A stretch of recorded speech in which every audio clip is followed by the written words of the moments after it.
सब समस्याओं से हम निजात पा सकते हैं।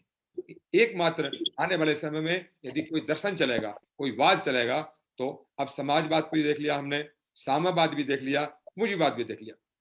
संसार तीनों वादों से परेशान हो गया। वो समझ लिया कि हमें ध्यान नहीं समस्याओं का, योगवाद चलेगा। और योग में जो यम नियम है बहुत महत्वपूर्ण है। ये मैं समझता हूँ विश्व आचार संहिता बनना चाहिए यम नियमों का। और मैं अजय जी से कहूँ कि अपने फेडरेशन में और हम अपने प्रदेश में और धीरे धीरे देश में इस बात पर जोर दें कि क्यों ना हमारे स्कूल्स में, कॉलेजेस में यम नियम की शिक्षा दी जाए। अहिंसा से परिग्रह, शौच संतोष तप श्रद्धा ईश्वर प्रणिधान। यदि इन 5 यम और 5 नियमों से हमारे बच्चे संस्कृत होते हैं, उससे उनको दीक्षित किया जाता है, तो आने वाले समय में हम एक अपराध मुक्त, विषण मुक्त समाज का निर्माण कर सकते हैं। और यदि यह करने में सफल हुए तो यह भारतवर्ष या आर्यवर्त पूरी दुनिया को एक नई रोशनी, एक नई दिशा दे सकता है।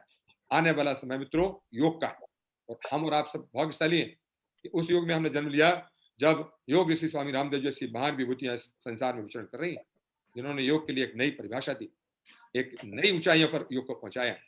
हम सब मिलकर प्रयास करें, योग का खूब अध्ययन करें, स्वाध्याय करें, श्रवण करें, मनन करें, निधिध्यासन करें और फिर प्रत्यक्ष करें। प्रत्यक्ष की स्तर पर पहुंचकर हमें योग का जो सच्चा आनंद है, उस आनंद की प्राप्ति होती है, जहां मनुष्य तृप्त हो जाता है, जहां मनुष्य पूर्ण हो जाता है, जहां उसे किसी प्रकार की भौतिक रोबन, भौतिक आलम्बन परेशान नहीं करते। इस स्थिति में पहुंचा जा सकता है तो केवल योग के द्वारा और केवल के द्वारा। और संसार की, हमारे राष्ट्र की और प्रदेश की और परिवार की यदि समस्याओं का समाधान हो सकता है तो योग के अनुष्ठान से हो सकता है। हम सब मिलकर आज का इन्होंने एक बहुत अच्छा यहाँ पर एक आयोजन किया है, और मैं समझता हूँ कि आपने बड़े विद्वान वक्ताओं को बुलाया है। योग के ऊपर चर्चा होगी और महत्वपूर्ण बातें आएंगी, और उन बातों को एक मैं समझता हूँ कि आप लोग निश्चित रूप से उसको राइटिंग में लाएंगे। उस बात को सर्किट कीजिए कि योग के माध्यम से आपने जो विचार मंथन किया उसके क्या निष्कर्ष निकले, ताकि समाज को उसका लाभ प्राप्त हो। मैं इस आज की सेमिनार वेबिनार की सफलता की कामना करता हूँ, और डॉक्टर अजय जी को धन्यवाद देता हूँ कि उन्होंने मुझे आपके दर्शन करने और आपको संबोधन करने का अवसर प्रदान किया। ओम शांति शांति शांति। धन्यवाद सर, बहुत बहुत धन्यवाद। क्योंकि हमारे दोनों अतिथि जो हैं उनका ज्ञान जो है वो ज्ञान तो इतना है कि लगभग 3-4 घंटे तो लगभग आप दोनों को अगर दे दे तो भी मुझे लगता है कम पड़ जाएंगे, क्योंकि मैं हमेशा आपको सुनते हैं, हमेशा आपको यहाँ पर देखते हैं। मैं माफी चाहूंगा सर आपसे, वेद प्रकाश शर्मा सर से, लेकिन क्योंकि मैडम भी यहाँ पर उपस्थित है, हमको वीडियो में दिख गए हैं, तो मैं IYA की चेयरमैन डॉक्टर पुष्पांजलि शर्मा जी, जो कि महिला राज्य प्रभारी है पतंजलि के भी, मैं आपसे भी निवेदन करूंगा कि आप भी 2 शब्द हमारी पूरी इस टीम को, जितने लोग यहाँ उपस्थित हुए नए, उनको भी मार्गदर्शन के रूप में जरूर प्रदान करें। आदरणीय मैम जी। सभी को ओम। आदरणीय हमारे अजय जी बहुत ही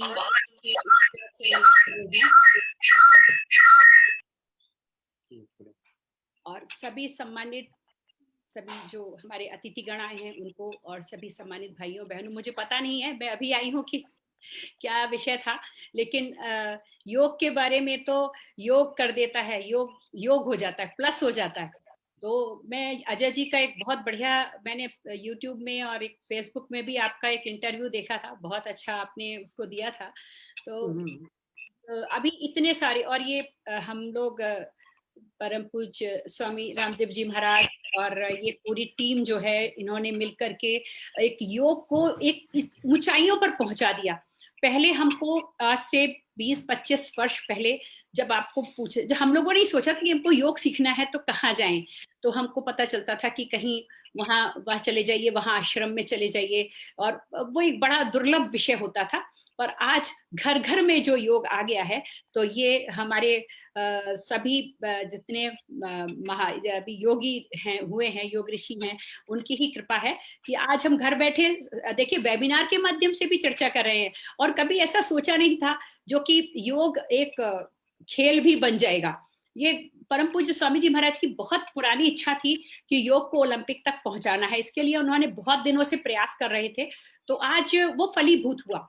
और हमने, जो कि एक ग्राउंड में करवाने वाली चीज होती है, जिसमें कि सभी इतने सारे रेफरीज, जजेस सब बैठते हैं, और वो सारे ग्राउंड में पहुंचाने वाले जो कार्यक्रम को उनको वेबिनार के माध्यम से, ऑनलाइन के माध्यम से हमने उनको संपन्न कराया, और वैसे ही संपन्न कराया जैसे कि हम बहुत अच्छे तरीके से कैसे अब हम अपनी टेक्नोलॉजी का कैसे उपयोग कर सकते हैं ये उसमें दिखा। तो हम जैसे 6 जगह प्रतियोगिताएं आयोजित करवाते हैं और उसी तरीके से रूम्स बने, 6 एक साथ हमारे प्रतियोगिताएं हुई, और पूरा चारों तरफ से, जैसे हम ऑफलाइन में चारों तरफ से जाके जजेस निरीक्षण करते हैं, वैसे ही ऑफलाइन से निरीक्षण भी हुआ। मतलब जब शुरू शुरू में हुआ तो मैं सोच रही थी कि कैसे इसको, और ऑफलाइन तो देखा है पर ऑनलाइन कैसे संभव है, तो ये भी करके दिखाया।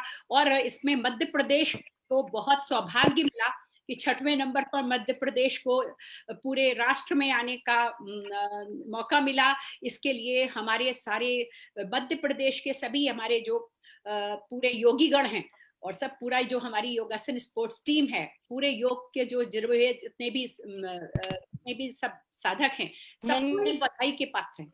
तो निश्चित रूप से ये एक बहुत बड़ा कार्य संपन्न हुआ है, और ये राष्ट्रीय जो गेम के रूप में आ गया है, खेल के रूप में आ गया है, और ये निश्चित रूप से ओलंपिक तक भी जाएगा। ये सबका प्रयास रहेगा। तो जो ये हमारे जो पूर्व की विद्या है, हमें हम सब पश्चिम को ही अनुकरण करते रहते हैं, और योग जो अगर ओलंपिक तक पहुंचा तो हमारी पूर्व की विद्या और पूरे विश्व में उसको ओलंपिक के रूप में आएगी। माननीय हम प्रधानमंत्री जी को भी बहुत बहुत धन्यवाद देना चाहती हूँ, क्योंकि उन्होंने 21 जून को जो योग दिवस के रूप में, विश्व योग दिवस के रूप में घोषित किया, और सब 158 देशों ने एक साथ इसको मान लिया। ये बहुत बड़ी घटना थी, और इससे योग को का एक आइडेंटिफिकेशन हुआ। तो अभी उसको अब सभी लोग गर्व के साथ, अभी आप पहले जो है इसको आप करते थे तो लोग एक अचंभा की तरह देखते थे। स्वामी जी महाराज भी कराते थे तो बहुत वहां पर भी लोगों को इंट्रोड्यूस कराया पहले, क्योंकि वहां पर तो हर चीज बहुत ही ज्यादा आंकलन करने के बाद, उसको पूरा उनके नॉर्म्स में आने के बाद ही उसको फाइनल करते हैं। तो अब देखिए यूएस यूके हर जगह उन्होंने इसके जो परिणाम है उसको जाना, और सबसे बड़ी बात है कि इसमें अभी तक स्वास्थ्य का इतना लाभ मिलता है, ये पता चला। कितने अभी तो परम पूज्य स्वामी जी महाराज इंडिया टीवी में दिखा रहे हैं कि योग के सभी साधन, षटकर्म और उसका ये जो है उसके, और इसके पंचकर्म जो आयुर्वेद का भी साथ लेकर के, और प्राकृतिक चिकित्सा जो सभी लगभग योग के अंग हैं, तो इनके सबके माध्यम से और पूरा पूरा पूरा इतना बीमार आदमी को स्वस्थ करके खड़ा किया जा रहा है। तो ये जो एलोपैथी के लिए एकदम चैलेंज की बात है। तो ये एक बड़ी इसमें आप देखिए एक्यूप्रेशर सबको उन्होंने साथ लेकर के एक नई पैथी का निर्माण कर दिया है, योग पैथी। निश्चित रूप से ये हमारे लिए गर्व का विषय है, आने वाले युवाओं के लिए ये प्रेरणा का विषय है, क्योंकि जो आने वाली युवा ये हमारे देश के भावी नागरिक हैं। और ये योग के प्रति, अगर आप पहले हम लोग जो योग करवाने जाते थे तो मैंने देखा था उसमें सीनियर सिटीजन ही ऑलमोस्ट रहते थे, सीनियर सिटीजन या 40 वर्ष से ऊपर के लोग, क्योंकि बीमारियों के कुछ कुछ शिकार होने लगते हैं तो कैंप में आते थे। पर इसके बाद से अब हमारे जो युवा लोग हैं, अब लोगों खेल प्रतियोगिता आने के बाद बच्चों में जो उत्साह बढ़ रहा है, ये बहुत प्रशंसा की बात है, क्योंकि ये आने वाला भविष्य है और ये स्वस्थ भी होगा तो देश के लिए योगदान देगा, केवल शारीरिक रूप से ही नहीं। आज जो सबसे बड़ी बात है मानसिक रूप से, योगश्च चित्तवृत्ति निरोधा, योग से चित्त की वृत्तियां जो हमारी चंचल चित्त हो रहा है, आदमी डिसीजन पे नहीं हो रहा है, मानसिक विकारों से त्रस्त हो रहा है, और तो वो अपने स्वरूप को जान लेता है। तो इसके लिए हमें योग की शरण में जाना पड़ेगा, और बच्चों को भी इस तरफ आकर्षित हो रहा है, ये बहुत अच्छी बात है। और हम अपने बच्चों को भी, अपने घर में भी बच्चों को योग की तरफ आकर्षित करें, ये हमारे लिए बहुत बड़ा उपहार होगा, देश के लिए, समाज के लिए। आप सभी ने मुझे आमंत्रित किया, उसके लिए बहुत बहुत धन्यवाद। और इसी के साथ आज आप सब लोग कि ये जो वेबिनार है बहुत अच्छे से संपन्न हो। पर एक बात है, वेबिनार्स केवल रह जाती हैं, केवल एक हो जाती हैं और उसके बाद समाप्त हो जाती हैं। मेरा आपको सुझाव है कि जो वेबिनार्स हो उस पर रिजल्ट ओरिएंटेड हो, कि उसमें क्या रिजल्ट निकला और उसको जरूर उसका समराइज होना चाहिए, जिससे कि उसका जो परिणाम है वो सब तक पहुंचे। इसी के साथ ये बहुत अच्छी वेबिनार आपकी हो, इसके लिए आपको धन्यवाद देते हुए धन्यवाद। Thank you so much ma'am, thank you so much. मैं हमारे बीच में हमारे फेडरेशन के राष्ट्रीय महासचिव श्री शिवम मिश्रा जी भी मौजूद हैं, क्योंकि हमारे अतिथिगण बीच में कभी भी जा सकते हैं, तो मैं चाहता हूं कि वोट ऑफ थैंक्स के लिए मैं आपको आमंत्रित कर लूं पहले ही, क्योंकि पूरे कार्यक्रम का जो आभार होगा वो अंत में होगा, लेकिन हमारे जो अतिथि हैं तीनों, आप इन तीनों अतिथियों का जो आभार है वो आप पूर्व में ही कर दें तो बहुत अच्छा लगेगा। आदरणीय शिवम मिश्रा जी। बहुत बहुत आभार डॉक्टर साहब, बहुत बहुत आभार।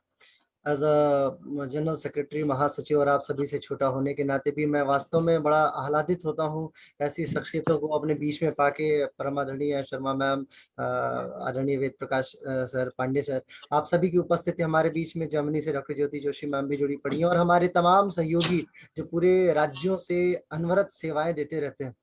इस सेवाओं का प्रारूप हमें सिर्फ इस एवज में नहीं दिखता है कि वास्तव में इनकी सूक्ष्म उपस्थिति, इनकी ओवरऑल उपस्थिति हमें कितना गौरवान्वित करती है। इनफैक्ट ये हमारे कर्मों में, हमारी डे टू डे लाइफ में इनका प्रभाव दिखता है। हर एक जो शैली हम आपसे सीखते हैं, बात करने की शैली, देखने की शैली, बोलने की शैली, योग को आगे बढ़ाने की शैली, जो परमादरणीय स्वामी जी का आप चरित्र चित्रण जैसा हम लोग अभी पा रहे थे, वास्तव में इन चीजों से हम लोग इतना आह्लादित होते हैं, क्योंकि हमें हमारे जो सक्सेसर्स हैं, जो हमें लेगेसी जो प्राप्त हो रही है, इन दोनों के बीच में एज अ ब्रिज काम करने का गौरव हमें आपसे ही मिलता है। वास्तव में हम बहुत आह्लादित होते हैं ऐसी चीजों को प्राप्त करके। तमाम अन्वेषणों के द्वारा आपने जो हमें इन मूलभूत तथ्यों से परिचित कराया है, इसके लिए भी हम आपका सहृदय धन्यवाद करते हैं। आपकी उपस्थिति हमें हमेशा आह्लादित, गौरवान्वित करती रहती है, इसके लिए भी मैं आपका धन्यवाद करता हूँ। व्यक्तिगत तौर से ये आभार तो है ही है, साथ में उन 28 राज्यों के, इस समय मैं देख पा रहा हूँ हमारे साथ में लगभग 65 लोग जूम मीटिंग से जुड़े हुए हैं, और लगभग कुछ नहीं तो 150 लोग इस समय हमें फेसबुक पे लाइव देख रहे हैं। तो ये भी अपने आप में बहुत बड़ा गौरव का ही विषय है। एक तरीके से आप सभी की उपस्थिति है, ये आप सबका चार्म है, आपके नाम के कारण से जो चीजें उपस्थित हो पाती हैं। मैं आभार व्यक्त करता हूँ हमारे फेडरेशन के अध्यक्ष और सीनियर वाइस प्रेसिडेंट परमादरणीय डॉक्टर अजय वक्तरिया साहब का भी, क्योंकि इनकी ही ये मूलभूत प्रक्रिया है, जिस प्रक्रियाओं के आधार पे हम सभी एक दूसरे को देख पाते हैं, जुड़ पाते हैं, मिल पाते हैं। ये वास्तव में हम सभी के लिए बहुत गौरव का विषय है कि हम किसी ना किसी धागे से जुड़े पड़े हैं, और इस धागे का नाम जो है वो योग है, और योग का मन का ये हमें हमेशा एक दूसरे से जोड़ के रखता है। और इसके लिए मैं वास्तव में आप सभी के प्रति बड़ा अपना संसर्ग प्रस्तुत करता हूँ, बड़ा आभार प्रस्तुत करता हूँ। बहुत बहुत आभार आपकी इस उपस्थिति के लिए, परमादरणीय वेद प्रकाश शर्मा सर, परमादरणीय शर्मा मैम, पांडे सर, आप सभी की उपस्थिति हमें गौरवान्वित करती है, और आपकी उपस्थिति ही हमारे प्रेरणा का कारण है। मैं ओवर टू डॉक्टर झवक्तरिया साहब। धन्यवाद शिवम जी। हमारे बीच में हमारे दोनों वक्ता, वैसे वक्ता में मेरा भी नाम था, लेकिन मुझे कल ही रात से खांसी आना शुरू हो गई, तो मैंने ये भी निवेदन किया था कि हो सकता है इस प्रोग्राम को हम कैंसिल करें, पर मैंने फिर शिवम जी और ज्योति मैम दोनों से निवेदन किया कि जो मेरा 30 मिनट का समय है वो भी आप ले लीजिए, और आपके जो 30 मिनट को इसको 45 मिनट करके मुझे क्षमा करके, और आप उस पूरे सेशन को आप दोनों लेंगे। तो आज का जो सेशन है उसमें जो मुख्य उपस्थिति है, मुख्य वक्ता है आज के हमारे द्वय आदरणीय शिवम मिश्रा जी। शिवम जी हमारे महासचिव तो हैं, लेकिन बहुत अच्छे वक्ता भी है, बहुत अच्छे, मतलब ये जब खड़े हो जाते हैं कहीं मंच पे तो 2 घंटे आप आराम से मान लीजिए कि योग का एक आध सेशन कंप्लीट हो जाता है। मतलब एमए का अगर विद्यार्थी है तो मुझे लगता है कि उसका एक सेमेस्टर का सिलेबस कंप्लीट हो जाता है 2-4 घंटे में। तो ये चीज हम लगातार देखते हैं जी। इसके बाद में सबसे पहले आमंत्रित करता हूं शिवम जी को, क्योंकि जाना है। ज्योति मैम आप भी यहाँ उपस्थित है, मैं एक परिचय और साथ ही आपसे निवेदन करूंगा कि आप अपना कैमरा ऑन करें, क्योंकि शिवम जी का हम पहले सेशन लेंगे, उनको आज एक कार्यक्रम में उपस्थित होना है। तो प्लीज निवेदन करूंगा ज्योति मैम कि आप, क्योंकि हमारे अतिथिगण अभी मौजूद है, तो वो आपसे एक छोटा सा परिचय ले लेंगे, तो प्लीज एक परिचय के लिए आप थोड़ा सा अगर कैमरा ऑन कर देंगे तो ज्यादा अच्छा रहेगा हमारे लिए। नमस्कार डॉक्टर साहब, मेरा कैमरा ऑन है, मैं देख पा रही हूँ मेरी तरफ से। जी जी जी, बिल्कुल बिल्कुल दिख रही है आप। अच्छा जी, नमस्कार। इंटरव्यू पे आपको ले लेता हूँ एक बार। हाँ, जी मैम। हमारे बीच में डॉक्टर ज्योति जोशी जी हैं, जिनके बारे में हम लोग बड़ा पढ़ते हैं और जिनका लिखा हुआ भी हम बहुत बार पढ़ते हैं। उनका फेसबुक पे जब हम लोग जाते हैं तो लगातार कई ऐसी चीजें होती हैं जो हमें बड़ा मार्गदर्शित करती है कि इतना इतना ज्यादा हम अपने देश के अंदर जो चीज नहीं कर पा रहे हैं वो विदेशों में जाकर हमारे भारत का नाम रोशन कर रहे हैं। जैसे हमारे डॉक्टर ज्योति जोशी मैम, आपका बहुत बहुत स्वागत है। और क्योंकि मैं थोड़ा सा आपसे एक माफी चाहूंगा कि शिवम जी को निकलना है अभी प्रोग्राम में, तो वो 10 से 15-20 मिनट जो भी उनका सेशन है वो लेकर और फिर पूरा सेशन आपका हो जाएगा। तो मैं उसके लिए आपसे पहले एक निवेदन चाहता हूँ, आपसे आज्ञा चाहता हूँ कि क्या ऐसा हो सकता है कि हम शुरू करें? जी, जी, बिल्कुल बिल्कुल संभव धन्यवाद है। मैम। आप शिवम जी को अभी बोलने दें, मैं बाद में लेती हूँ सेशन। जी, बस 15 मिनट का रहेगा, उसके बाद हम आपसे शुरुआत करते हैं। Thank you so much ma'am ji, हमें समझने के लिए। तो चलिए हम शुरुआत करते हैं हमारे बहुत ही अच्छे वक्ता आदरणीय शिवम मिश्रा जी के साथ में। वो अपना एक सेशन या प्रारंभ करने वाले जितने भी लोग हैं, अपनी कुर्सी की पेटी बांध के रखें, क्योंकि हमारे दोनों वक्ता अब आप दोनों के साथ, आप सभी के साथ इंटरेक्शन बातचीत करने वाले हैं। आप सीखने के लिए यहाँ पर आए हैं और सीखना जो है वो सबके लिए, मतलब चाहे बूढ़ा हो जाता है इंसान तब भी सीखता रहता है। तो चलिए उस सीखने की कला को हम अपने अंदर से निकालें और सुनने की क्षमता को तेज करें। और मैं आमंत्रित करता हूँ आदरणीय शिवम मिश्रा जी। बहुत बहुत आभार इस गौरवान्वित पल के लिए। वास्तव में देखा जाए तो सीखने की कला हम सभी के अंदर होनी चाहिए और ये विषय ऐसा है, आज मुझे एज अ स्पीकर बुला के मैं आप सभी का बहुत बहुत हार्दिक अभिनंदन करता हूँ और साधुवाद प्रेषित करता हूँ डॉक्टर वाकतरिया को, क्योंकि डॉक्टर साहब की उपस्थिति ही हमें गौरवान्वित करती है और हमारे बीच में ऐसे वक्ताओं को लेके आना, मुझे ज्ञात है भली भांति कि हमारे बीच में और भी बहुत ज्ञानवान व्यक्ति बैठे हुए हैं, लेकिन जो भी छोटा सा ज्ञान है मेरा, अनुभव के आधार पे मैं आपके सामने रखता हूँ। आइए परब्रह्म परमात्मा को याद करते हैं, फिर अपनी सभा शुरू करेंगे। ओम भुवः स्वः तत्सवितुर्वरेण्यं भर्गो देवस्य धीमहि धियो यो नः प्रचोदयात्।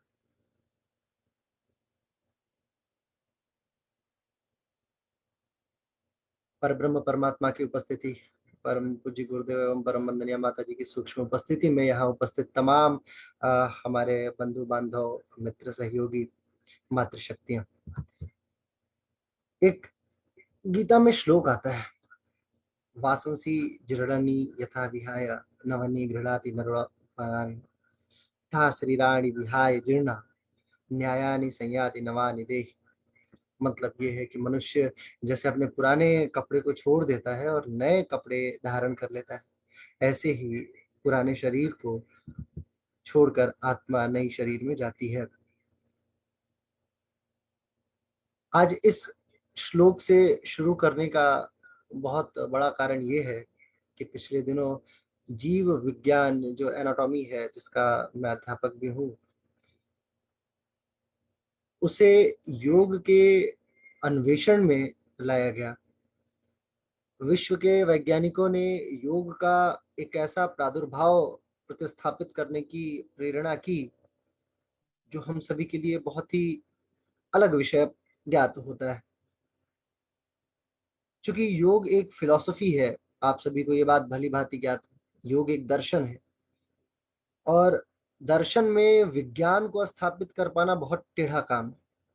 ठीक वैसे ही जैसे ही योग को खेलों में स्थापित किया गया, क्योंकि योग अगेन दर्शन है और उसको खेलों में स्थापित करना बहुत टेढ़ा काम था। जो लेगेसी थी हमारी योग के दर्शन की, वो धीरे धीरे परिवर्तित हो विज्ञानमयता को प्राप्त कर रही है। आज जीव विज्ञान से संबंधित, शरीर क्रिया विज्ञान से संबंधित, शरीर रचना विज्ञान से संबंधित बहुत सारा प्रक्रम हम सभी के सामने देखने को मिलता है। इन तमाम प्रक्रमों में हम ये जो मूलभूत बात है वो ये, जो हम हमेशा छोड़ देते हैं या भूल जाते हैं या अन्वेषणात्मक शैली के आधार पे अन्वेषण करने से रह जाते हैं, जो मनुष्यता का प्रमुख गुण है, वो ये है कि हम योग के उस तथाकथित प्रादुर्भाव को प्राप्त करने के लिए उपेक्षित होते हैं, अपेक्षित होते हैं, या फिर आप यूं कह लीजिए कि हम उसमें चले जाते हैं। उदाहरण देता हूं और शब्दों को और क्लियर करता हूं। जैसे ही हम योग अध्यापक बनते हैं, तो योग अध्यापक बनना एक विषय वस्तु की बात है, आपके डिग्री की बात है। लेकिन एक योग्य अध्यापक बनना, यह आपके विषय वस्तु से बाहर की बात है। अब विषय वस्तु से बाहर, विषय वस्तु से क्यों बाहर की बात है? क्योंकि विषय आपका योग था, और बाहर की बात तो ये है कि आपके सामने इतना बड़ा एक प्रक्रम आने वाला है, जिस प्रक्रम को लेके आपको अन्वेषणात्मक होना पड़ता है।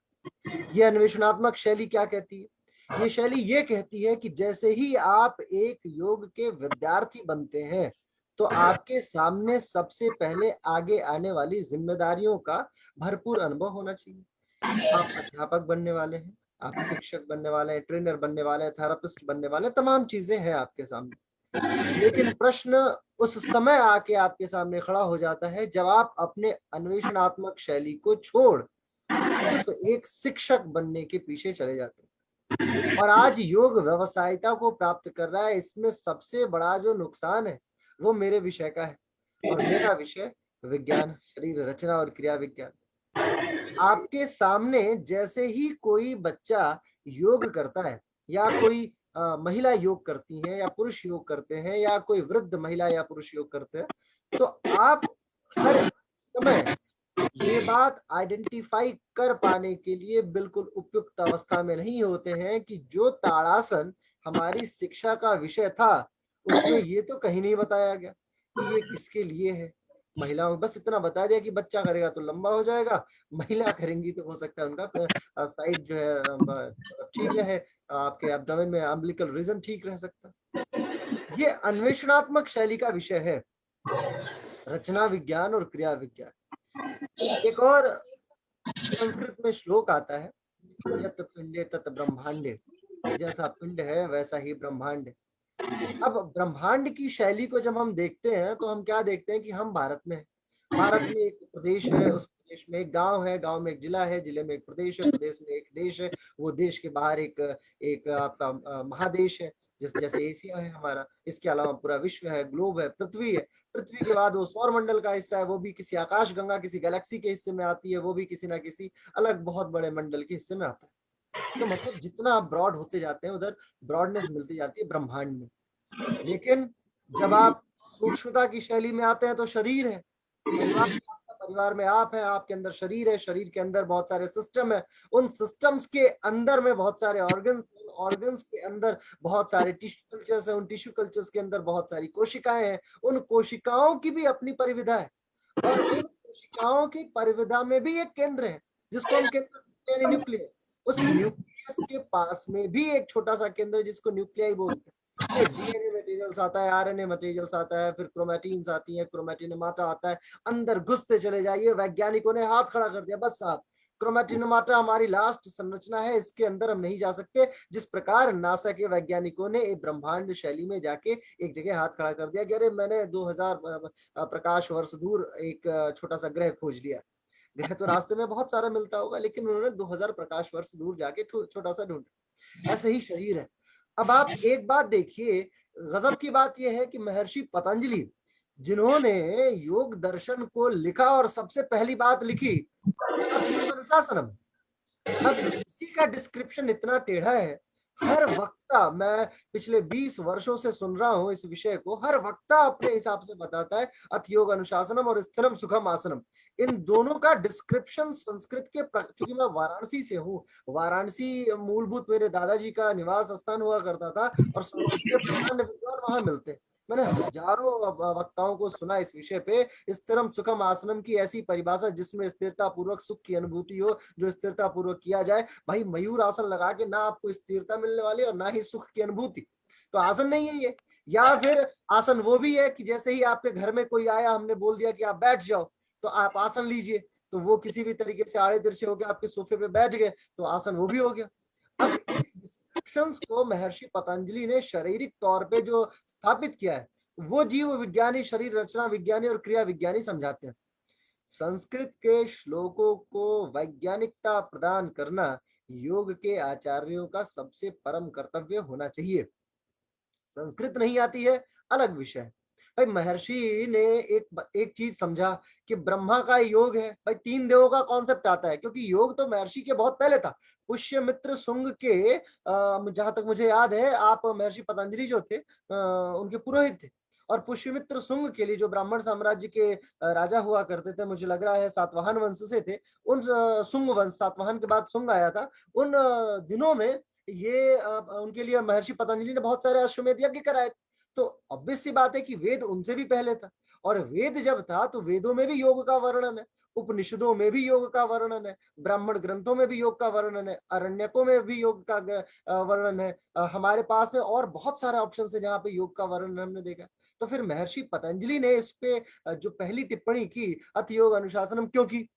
क्योंकि इसके लिए उन्होंने देखा कि ब्रह्मा का योग, विष्णु का योग और शिव का योग, ये 3 योग है जो तीनों लोग अलग अलग डिसिप्लिन में फॉलो कर रहे हैं, और ये डिसिप्लिन हमें मिल नहीं पा रही है। डिसिप्लिन भाई हठ योग जो हमारे शिव जी का है, शिव जी ने कहा कि हठ योग हकार कटिता सूर्य ठकार चंद्र उच्चते, सूर्य चंद्रमा सूर्य योगा हठ योग निगद्यते स्वामी स्वात्माराम हठ योग प्रदीपिका में कहते हैं। तो हठ योग प्रदीपिका की शिक्षा एक अलग शिव योग के आधार पर चलती है। कर्म योग की बात करते हैं, विष्णु जी कृष्ण अवतार में उन्होंने कर्म योग की ऐसी व्याख्यान माला प्रस्तुत की है जो हम सभी के सामने। आवाज मेरी नहीं आ रही क्या सब तक सही तक? ऐसा लग रहा है किसी ने मेरे को लिखा है। क्या मेरी नहीं आवाज? सर, काफी अच्छे से सुन पा रहे हैं हम लोग। ठीक है, अच्छा ठीक है, ठीक है, ठीक है, आ रही है, हाँ ठीक है, ठीक है। फिर आप अपना नेटवर्क देखिए। तो मैं कह रहा था कि शिव का योग, तो शिव के योग के बाद विष्णु का योग आता है। विष्णु के योग में कर्मशीलता की बात की गई है, जो हमारे परम आदरणीय आचार्य जी भी कहते हैं, बाबा रामदेव जी भी बहुत इसके विषय में बात करते हैं। तो कर्म योग की बात आती है। उसके बाद ज्ञान योग, भक्ति योग, लय योग, बहुत सारे योगों की व्याख्यान माला प्रस्तुत होती है। लेकिन महर्षि ने, जो महर्षि पतंजलि ने प्रादुर्भावित किया है हम सभी के समक्ष, वो बहुत बड़ा विषय है। और वो विषय ये है कि आप योग को अनुशासित तरीके से लेके चलिए। अब महर्षि चरक थे, जब पहली बारी उन्होंने किसी का ऑपरेशन किया था, तो क्या उनके पास में मटेरिया मेडिका थी हैनीमैन की? नहीं थी। उस दौरान ना ही हमारे पास में कोई बहुत बड़े सर्जन आते थे, ना ही कोई एमबीबीएस डॉक्टर्स वो सर्जरी जो हमारे पास चरक संहिता, सुश्रुत संहिताओं में मिलती है, उसका व्याख्यान माला हमारे वैज्ञानिकों ने जारी किया। अब रॉबर्ट हुक आएंगे और ये बताएंगे कि कोशिका है हमारे शरीर में। रॉबर्ट ब्राउन आएंगे और वो ये बताएंगे कि हमारे शरीर में केंद्रक है।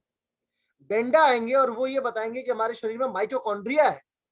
यही सारी चीजें कणाद ने जब कहा था, अणु और परमाणु के स्वरूप को प्रस्तुत करा था, तो उस दौरान महर्षि कणाद के विषय वस्तु का पढ़िए, आप पाएंगे कि वो अणु की संरचना में ये बात कहते हैं कि शरीर भी इन्हीं अणुओं से मिलकर बना है।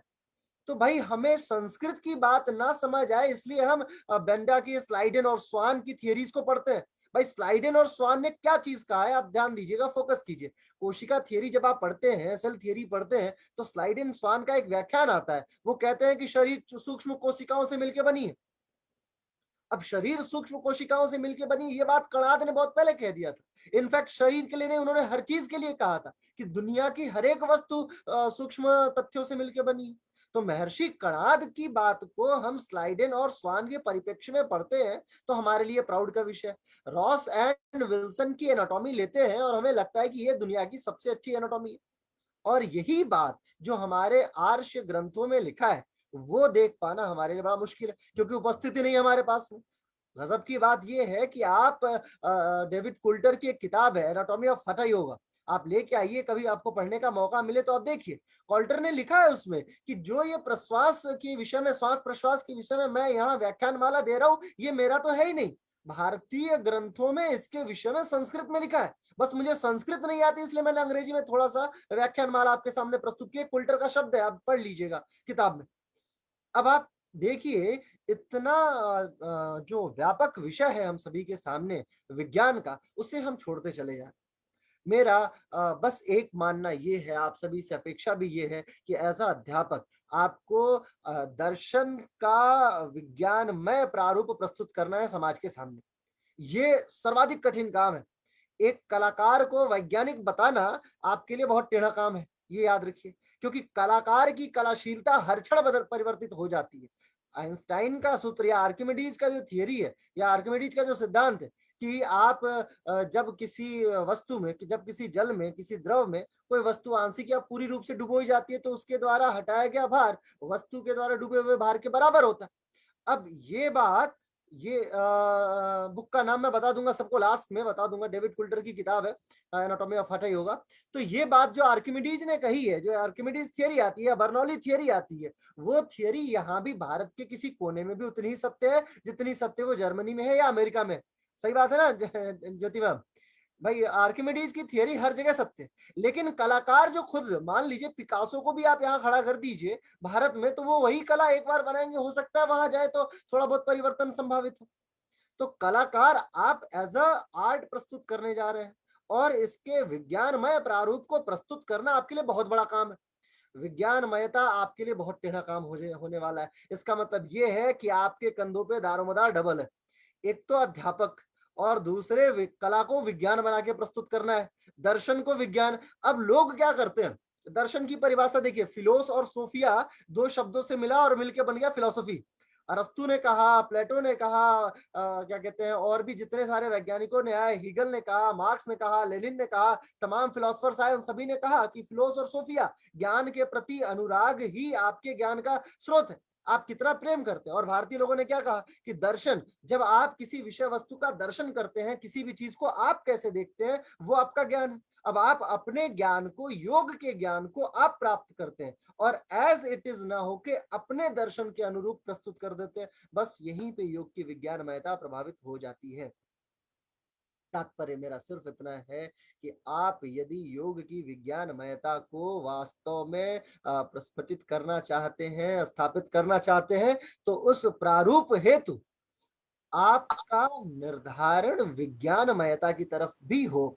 दर्शन और विज्ञान को एकाकार करें, जीव विज्ञान, शरीर रचना विज्ञान, क्रिया विज्ञान के यौगिक प्रारूप को समझे और फिर इस विषय वस्तु को लेके आगे बढ़े। यही मेरा आप सभी से अनुरोध है, यही आप सभी से अपेक्षा भी है। आगे हमारे बीच में और भी बहुत कुशल वक्ता है, हमारी अग्रज है, और बहुत म्यूनिख जो प्रदेश है, उन प्रदेशों से आती हैं। पहले तो और भी कोई कोई जगह हुआ करता था, माफ कीजिएगा, जर्मनी के विषय में बहुत ज्यादा पता नहीं है सिवाय हिटलर के। तो लेकिन ये है कि जर्मनी का एकीकरण भी हमारे लिए बहुत अच्छा विषय रहा है। बहरहाल अब मैं अपने विषय वस्तु को यही समाप्त करता हूँ, क्योंकि अगर मैं व्याख्यानमाला पे जाऊंगा तो जीव विज्ञान और शरीर रचना क्रिया विज्ञान वास्तव में बड़ा लंबा विषय हो जाता है, क्योंकि इसमें मेरा पेट खुद ही नहीं भरता, तो मैं आपका पेट क्या ही भरूंगा। बस ये है, आपसे अपेक्षा है कि दर्शन के प्रारूप को विज्ञानमय बना के लेके चले, तो हमें लगता है कि हम जिस लेगेसी को अपने कंधों पे धारण करके चल रहे हैं वो हम आगे लेके जा पाएंगे। Always remember one one what we can say, one statement is that diplomacy always travels on the shoulder of foreign policy. ये राजनीति संकाय का कथन है। डिप्लोमेसी हमेशा फॉरेन पॉलिसी के कंधे पे ही ट्रिप करती है। तो ऐसे ही मेरा मेरा कथन ये है कि दर्शन जो है, जो योग का विज्ञान है, वो योग दर्शन के कंधे पे ही ट्रेवल करने वाला है, और योग दर्शन का कंधा है आप। तो ऑलवेज मेक श्योर कि आपका कंधा इतना मजबूत हो कि विज्ञानमयता की प्रगाढ़ता को दार्शनिक प्रारूप में प्रस्तुत कर सकने की पुनर्युक्त क्षमता आपके बीच में हो। बस इतना ही अनुरोध है मेरा आपसे। बहुत बहुत आभार डॉक्टर वक्तरिया साहब, आप सभी की उपस्थिति मुझे गौरवान्वित करती है। अब मैं आमंत्रित करता हूँ हमारी अगली वक्ता डॉक्टर ज्योति मैम का। स्वागत है ma'am. Thank you Shivam ji, thank you so much. It is always a pleasure to listen to you. आपको सुनना हमेशा एक बहुत ही अद्भुत सा अनुभव होता है। मैं ये सेशन थोड़ा इंग्लिश में लेना चाहूंगी, क्योंकि हमारे कुछ यहाँ मित्रगण हैं, कुछ पहचानने वाले हैं जो हिंदी बहुत अच्छे से नहीं समझ पाते हैं, और उनकी हमेशा ये रिक्वेस्ट रहती है कि अगर आप इंग्लिश में बोल दें तो हम उसको बेहतर रूप से समझ पाएंगे। तो कुछ लोग साउथ इंडिया से भी जुड़ते हैं, बाद में देखते हैं, कुछ यहाँ यूरोप में भी हैं, कनाडा में भी हैं हमारे मिलने वाले। तो मैं कोशिश करूंगी बीच में हिंदी बोलने की हिंदी मेरी मातृभाषा है, लेकिन क्योंकि हम इसको अगर वैश्विक स्तर पे देखना चाहें कि किस तरीके से हम इस मंच के माध्यम से ज्यादा लोगों के साथ जुड़ सकते हैं, तो शायद हमें भाषा की जो सीमा है उसको हमें थोड़ा बढ़ाना पड़ेगा। आशा करती हूँ डॉक्टर वक्तरिया जी को इससे कोई आपत्ति नहीं होगी अगर इसे थोड़ा मैं इंग्लिश में बोल लूं तो। तो सबसे पहले मैं डॉक्टर अजय वक्तरिया जी का बहुत बहुत धन्यवाद करती हूँ. Thank you so much, Dr. Vaktaria ji and AV Institute of Yoga and Yoga Sport Federation for providing this platform. This is wonderful, amazing platform. See, I would just begin this session with a small quote by great philosopher Margaret, when she said that only a small group of people can change the society, and never doubt that effort. So this small group, AV Institute, and many other such institutes which are coming up with such wonderful work on yoga, it is very commendable, very appreciative. There are lots of people, lots of audience here in West also, which love to hear. We do not know, we connect to many people and they are in background and they listen and they appreciate.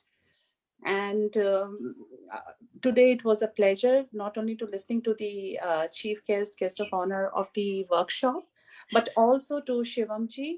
It is a wonderful, small, compact, informative session that he has delivered. And as we all know that World Health Day is coming on 7th April by WHO, and yesterday we had a YouTube release by WHO, and where they have outrightly yesterday evening, I think around midnight, WHO, World Health Organization, has released the statement, and they have there requested people to follow yoga, which is outstanding.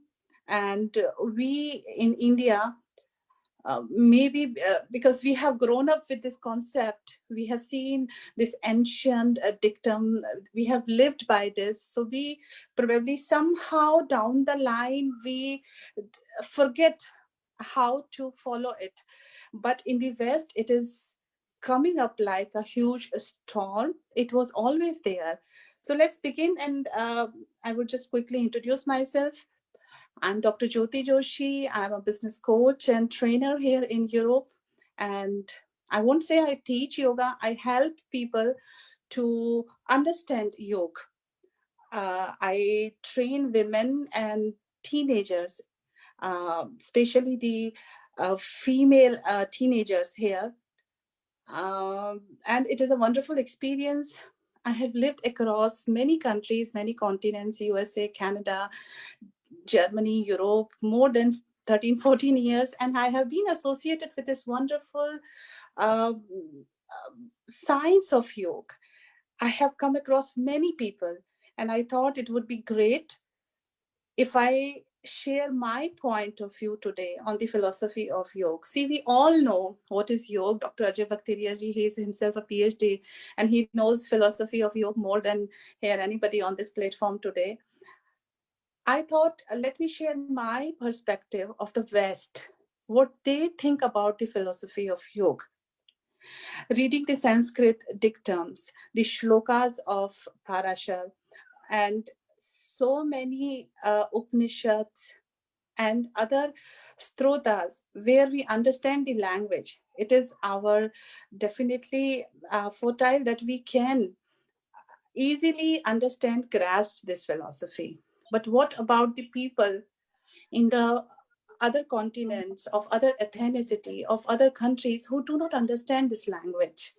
So there are group of people like AV Institute, us here, many people like me, who are trying to make people understand this science, who are trying to bring people closer to this aspect of yoga. And when we talk about yoga in the Western countries, it is always into the scientific light. See, when a child is born, we have 16 sanskars here. So for us, it's easy to take it in a spiritual way, in a religious way, but making somebody from other religion understand it takes more than a spiritual aspect. We need to understand yoga into the scientific perspective. Today, the society here, if we see the Western society, we have a very mint medical system. The food is unadulterated. the air is pure, we have clean water. Despite all these mint conditions of life, people are not happy. People are running, focusing towards the philosophy of yoga. And this makes us ponder, this makes us reflect how this magnetism of yoga is in the West. How a person from Ireland, how a person from Canada, from a US chants mantras, how a person recites Om, how the person tries to do asanas, for example, breathing techniques, guided meditation, pranayam. All these factors become very, very relevant today. If we talk about this technical revolution, especially in the pandemic and the World Health Day coming up on 7th of April, it is very, very relevant that we focus on the other point of view as well. The fundamental principles of yoga remain same. I am not of the perspective that we change the Parashari Stotras of all the Patanjali Stotras of the yoga. No, we do not need to change that. But see, we have to little understand from the Western point of view. Here, when I talk about the dual magnetism of energy, I have to make them understand here that Newton's law, if they understand Newton's law of action and reaction, that every action has an equal and opposite reaction, it is the fundamental principle of yoga, where we live with the dual energies. This is the aim of the yoga, that we focus and we seek the balance. It is not possible for a student, it is not possible for a middle-aged person, 30 years, 40-year-old, to leave the world, sit on the ghats of Banaras and do the pranayam, chanting, and leave the family and the responsibilities behind. Especially in the Western countries, they cannot do that. Every Westerner cannot come and sit on the ghats of Ganga or Banaras or Gangotri and do the chanting and get the moksha. It's not possible, outrightly not possible for everybody. So we have to see the yoga in the larger perspective. How we can benefit, contribute to the society as a large family. So when we talk here, then we have to make them understand how, what is the greatest challenge of the Western society? The greatest challenge today of the Western society is having money, having mint conditions of life. Still, they are facing the issues of broken families, failing dialogues among parents and children, depression, anxiety, and other health conditions. We all know the research, medical research, it is extremely wonderful. It is extremely highly developed here, despite people come and seek the guidance in India. That is the message by WHO, World Health Organization, also yesterday, that probably India at this point, through yoga, can guide the world, can give answers to the world.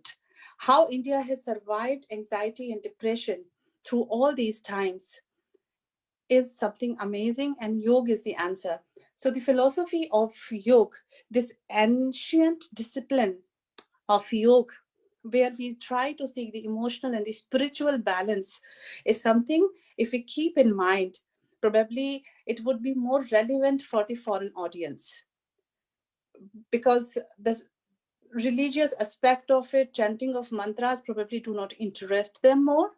Physically, they are, through their DNA, through their race, they are more stronger than us, and the longevity of life is higher in Western countries in comparison to India. So how we can contribute through yoga? The inner seeking, the enlightenment, the inner connection of the soul. This is the basic message. When I teach here yoga, I do not go into lots of principles and explanation. I just go to the fundamental basic thing. Yoga, understand that yoga, first seek yourself. Yoga is a join, a verbindung. It is between you and the higher consciousness, a conscious state of mind.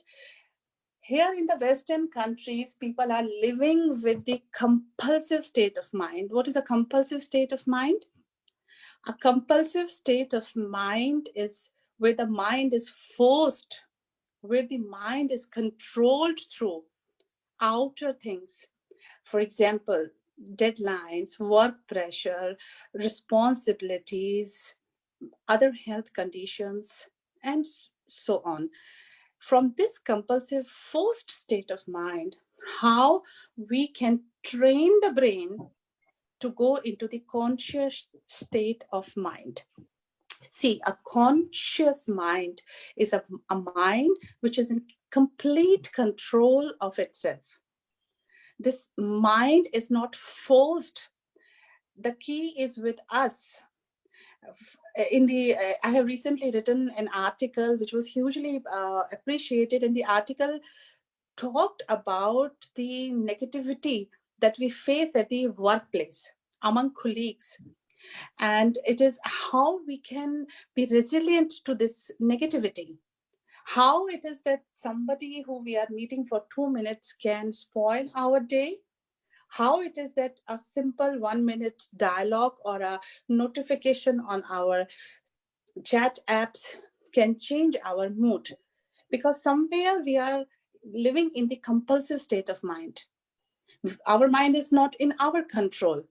A simple message can change our mood and it can ruin our day, especially at the workplace. See, we are living here in the Western countries at extremely pressurized work culture.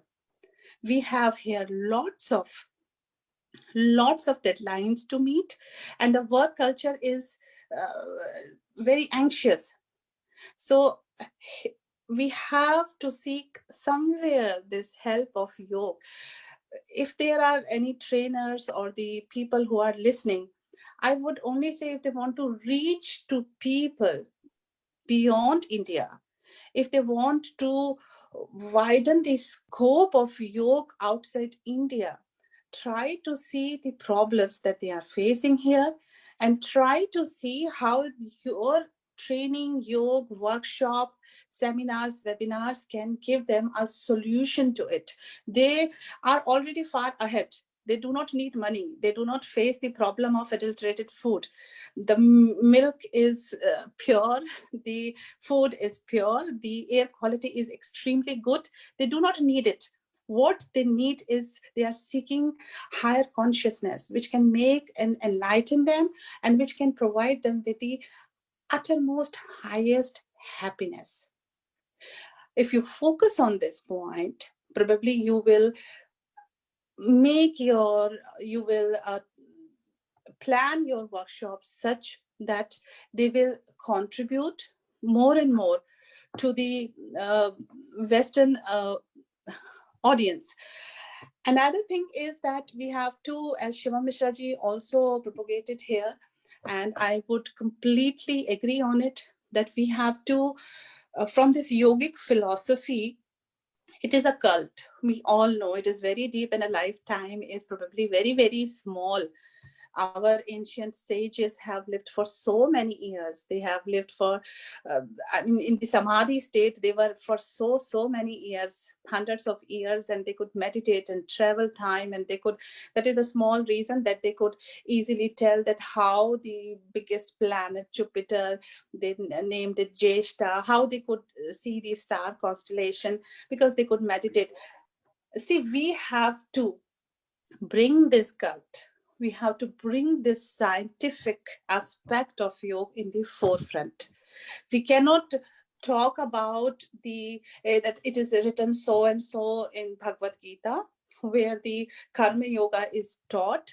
Anybody who has lived with the dictums who has read Gita is easy. For people like me, for people like you who are in India, it is easy. But if you talk about the foreign audience, telling them Bhagavad Gita is dictums of Bhagavad Gita will not help them so much, will not popularize yoga that much as if you concentrate on the scientific aspects of yoga.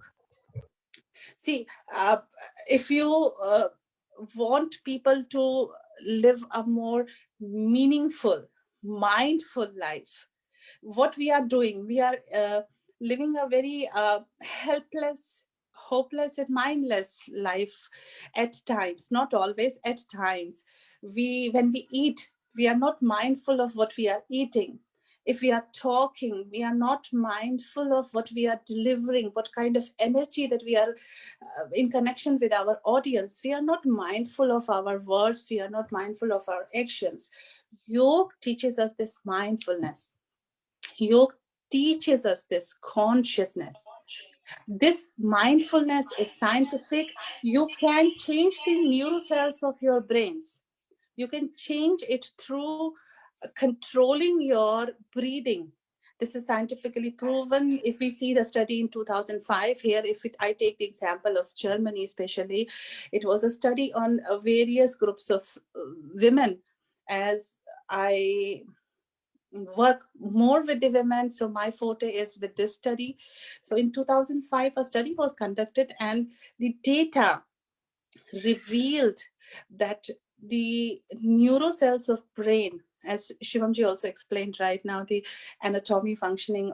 So the simple breathing technique, pranayam, can change the neurocells. And if your neurocells are changing, that means you are changing your entire life force.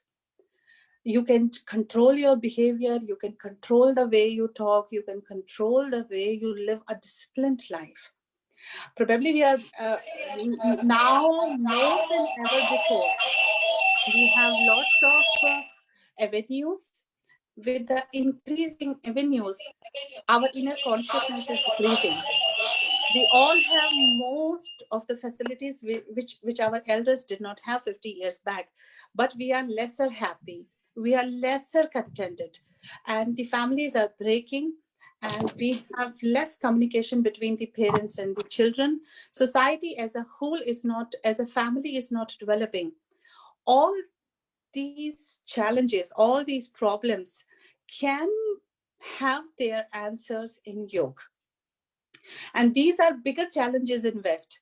If I spend 24 hours in India, probably dealing with the electricity shutdown, dealing with the traffic, dealing with the pollution, dealing with the non-clear air is a problem. But if I talk about the West, even if they are having all these wonderful avenues, despite having all these mint conditions of life, if they are running, attracting towards yoga, there is something in the science. And the scope of yoga is far reachable than what we think. It is wonderful that you can have a wonderful bodily perfection through asanas, exercises. It is wonderful. Again, I would bring this point to forefront. Genetically, the Western societies, the people in the West are far ahead, and they do not need it. They need something else, and probably the trainers and the workshop should be focusing on such more. For example, I teach here the teenagers yoga, and it is sad at the same time wonderful that you see that most of the children are coming from broken families. And when a 13-year-old, when a 15-year-old sees that her parents are separated, he or she doesn't have this concept of grandparents or the joint family. Despite having a wonderful mind, despite having a talent to excel in academics, this child can go into depression. This child can be anxious about future, worried about future, and there would be very high chances of his or her being unsuccessful in life.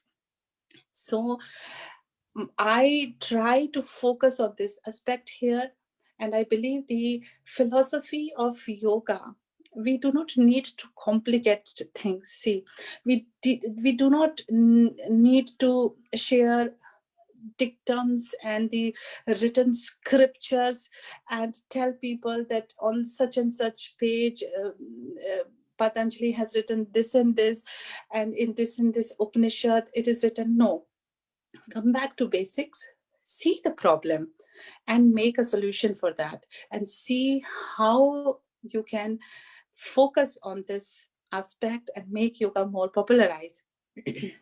See, if we see how the West came across this philosophy for the first time. The West came across when in the 19th century, Swami Vivekananda came first for the religious conference here and formed Vedanta Society and so forth. Then the West was attracted towards the basic, very simple fundamental principles of yoga. My connection with myself, I will connect with others later. See, we are living in this age of networking. We are living in this era of Rahu, where we all are surrounded by this wonderful dynamics of technological advancement. Probably we need to take a break. And this pandemic has, in the Western countries, made the people believe. They are not afraid of their life, that to strengthen their lungs, they need to do 1000 Kapal Bharti or 100, 200 pranayams every day so that they can survive Corona. It is more than that. Believe me, they have very good medical facilities here. They will survive. And their DNA is also stronger, so there are very feeble chances that they would die more than us. I can see a few hands up in the chat, but let me see if I can answer the questions in the middle. I do not know, probably in the end I would like to, or maybe later I would like to answer if there is one question or something. So see, in the West, see, beyond India, how you could take this, as Ajay Vakteriya ji has also rightly said, that it is a big responsibility on all of us as trainers, as the guides, I would say, of yoga to others. It is a big responsibility on us. And my position, if I see, is very different. Coming from India and staying for so many years in West, people ask me so many questions of yoga, which I really never focused on. And for me, when I was young, I was studying in India, I always just focused on the physical fitness aspect of yoga. Trust me, it was not more than that. To me, I was not worried about what was written in the Upanishad, what the Patanjali has written. I was absolutely, this was of not my interest. For me, it was more about physical fitness.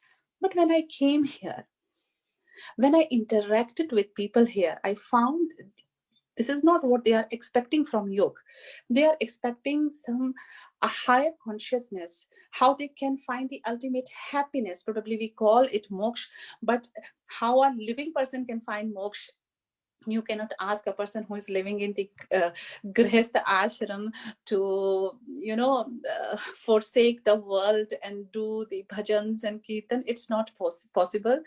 So it is, I believe, a big responsibility on the shoulders of the trainers, that they take this philosophy of yoga much, much beyond than India and try to make it more scientific, try to make it more logical, try to make it more audience-centered. What is your audience requiring in the West?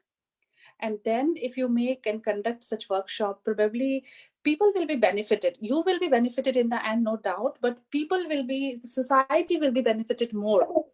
So I think I have, because I planned this session a little earlier and I have some other appointments also. And the battery is also going low on this device.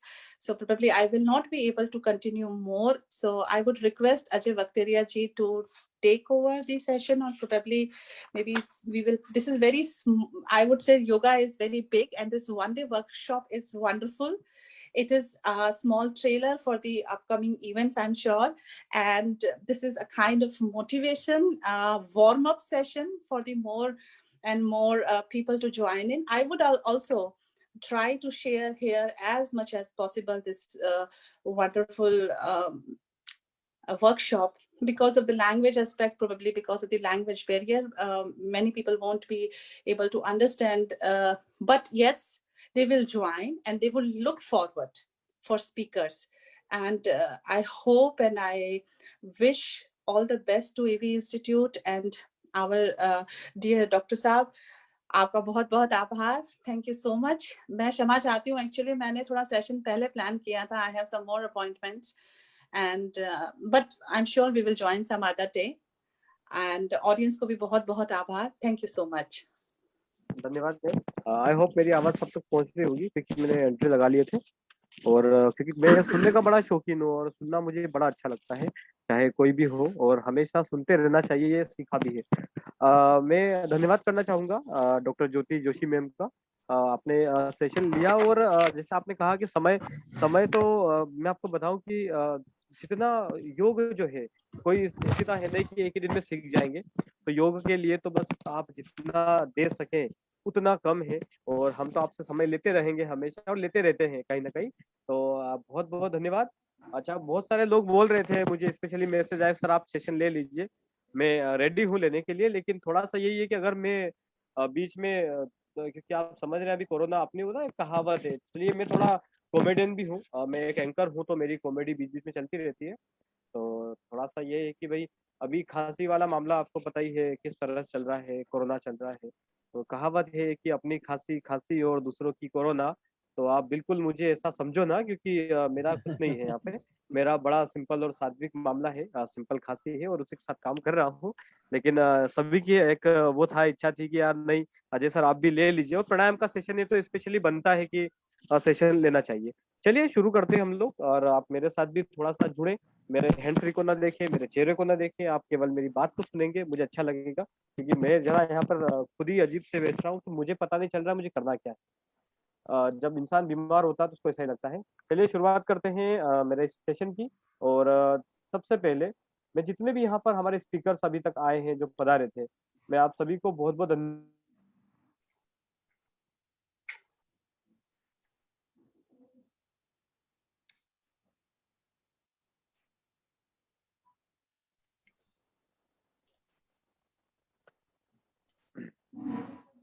Hello. Hemant जी मेरी आवाज पहुंच रही है क्या आप लोगों तक? हेमंत जी. हाँ जी, हाँ बराबर. बोलिए सर, बोलिए. जी जी जी, माफी चाहूंगा क्योंकि मुझे प्रतीक्षा रहते हैं आपके लिए. Okay okay okay. Thank you everyone, thank you so much. चलिए बात आते हैं प्राणायाम पे आ जाते हैं. हम प्राणायाम पे आ जाते हैं. मैं रिक्वेस्ट करूंगा आप सभी से, कृपया अपना माइक म्यूट कर लीजिए, क्योंकि मैं जब जैसे मेरा किसी का माइक चला तो मुझे डिस्टरबेंस होगा, और जहां मुझे डिस्टरबेंस हुआ कहीं ना कहीं आप लोगों को समझने में प्रॉब्लम हो सकती है. और क्योंकि मेरा सेशन बड़ा सिंपल रहेगा, मेरा सेशन बड़ा सीधा रहेगा, भाषा शैली में कोई परिवर्तन नहीं है, प्योर हिंदी में मैं अपना सेशन लेता हूँ हमेशा. और इसमें कोई शर्म वाली बात नहीं है कि मुझे अंग्रेजी बड़ी कम आती है, लेकिन चलता है. आजकल तो सभी हमारे देश के साथ चल रहे हैं, सभी हिंदी के साथ चल रहे हैं, तो जिनको अंग्रेजी अच्छी आती है हम उनके साथ भी बहुत अच्छे से रहते हैं, जिनको नहीं आती वो हमारे साथ अच्छे से रहते हैं. तो बड़ी खुशी की बात है. प्राणायाम का प्रारंभ जो हम सेशन का जो करने वाले हैं, तो शुरुआत हम करते हैं. जितने भी लोग उपस्थित हैं आप सभी मेरे कुछ सवालों के जवाब मन में सोचिएगा. मैं जवाब के लिए, आंसर के लिए यहाँ पे तो अनम्यूट कर नहीं सकता. कई बार ऐसी बात आती है कि यार कई लोग ऐसे दिन रात काम करते हैं, किसान दिन रात काम करते हैं जो खेतों में लगे रहते हैं. वो आके हमसे पूछ लेते हैं कि यार मैं तो इतना फिट हूँ, मैं ये करता हूँ, मैं वो करता हूँ, मुझे क्या आवश्यकता जो मैं प्राणायाम में योग करूँ. कई बार ऐसे सवाल आते हैं जो लोग पूछते हैं कि मुझे योग की जरूरत क्या, मैं जिम करता हूँ, मुझे योग की जरूरत क्या, मैं प्लेयर हूँ, मैं एथलेटिक्स का बहुत अच्छा खिलाड़ी हूँ, मुझे जिम योग की आवश्यकता क्या. ये आवश्यकता जो है उन लोगों के लिए काफी सोचनी होती है. जो लोग ये बोलते हैं कि नहीं यार मैं तो 24 घंटे कहीं ना कहीं स्पोर्टी प्लेयर हूँ, तो उन लोगों के लिए इसकी आवश्यकता क्या, why yoga is important for everyone.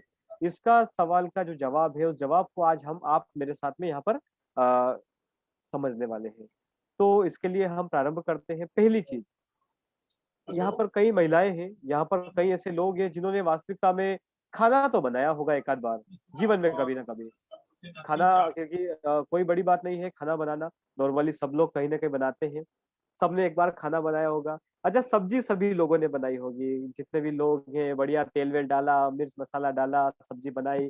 सब्जी बनाने के बाद में इजीली सभी लोगों ने देखा कि यार हमारी सब्जी बहुत अच्छी बनी, और उस सब्जी को बड़े ताव के साथ, बड़े चाव के साथ, बड़े स्वाद तरीके के साथ, मतलब रोटी को निचोड़ के खा लिया आप लोगों ने। मजा आ गया खाना खाने में। और उसके बाद जब हम देखते हैं कि वो बर्तन धोने की बात आती है, वो बर्तन धोने की जब बात आती है, तो उस कढ़ाई का क्या होता है जिस कढ़ाई में हम लोगों ने सब्जी बनाई थी। आपके सवाल का जवाब आने वाला है यहाँ पर। उस कढ़ाई का क्या हालत होती होगी? उस कढ़ाई में ऑयल होता है, मिर्ची होती है, सारा मिश्रण करके हम सब्जी बना के खा जाते हैं। उस कढ़ाई को हम रख देते हैं सिंपली। क्या जो महिलाएं होगी वो इससे बड़ी संतुष्ट होगी मेरे सवाल के जवाब से, कि क्या उस कढ़ाई को आप केवल पानी से ऐसे भिगो के और रख के क्या वो साफ हो जाएगी? नहीं होगी।